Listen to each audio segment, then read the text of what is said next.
If you're out in the market looking for a great bottle of wine, it depends on how much you would like to spend. There are great bottles at $50. There are great bottles at $20,000.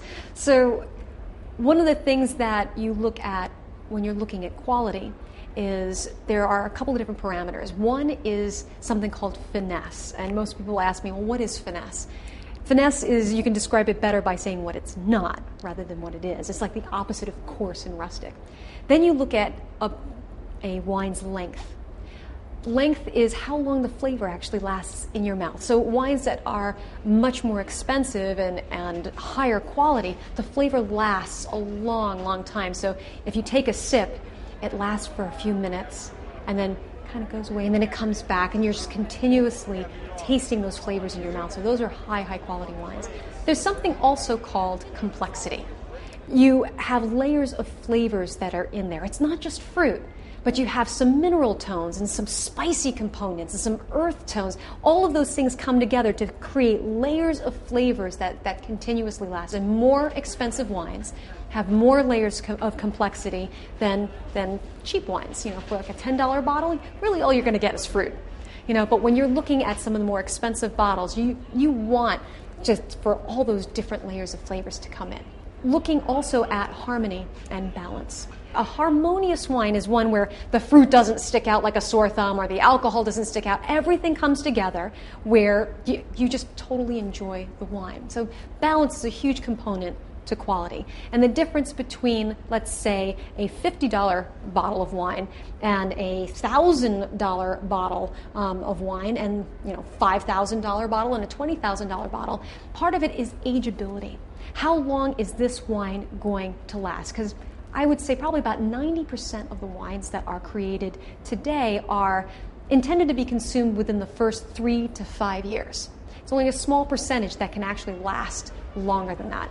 And its ageability can last, 10 years, 20 years.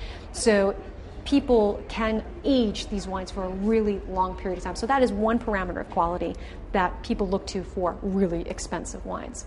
And also there's a supply and demand aspect to it as well, because if it's, Bordeaux is a very small region. They make continuously the same amount every year. It's not getting any bigger, but the demand for those wines, especially with Asia coming on board, goes up. The supply stays the same. It's an economic formula. So the price is going to be increasing. So, if you're going to get the wines, you probably should get some of them now, actually.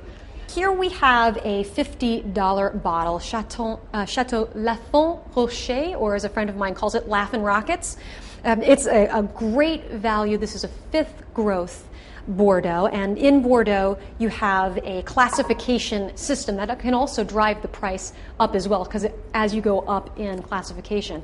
This over here is a 1st growth Bordeaux, Chateau Margaux, and this is about $1,000 a bottle. This is the 2005 vintage, which is a really amazing vintage, and this will last for decades. So that's a really wonderful, wonderful wine there. And then you get to Chateau Lafite Rothschild, the wine that went for auction for $230,000 a bottle. This is not that wine. This is a 2005, but it goes to probably about $3,400 here at Sherry Lehman, but in the Hong Kong market, it just went for $5,000 a bottle.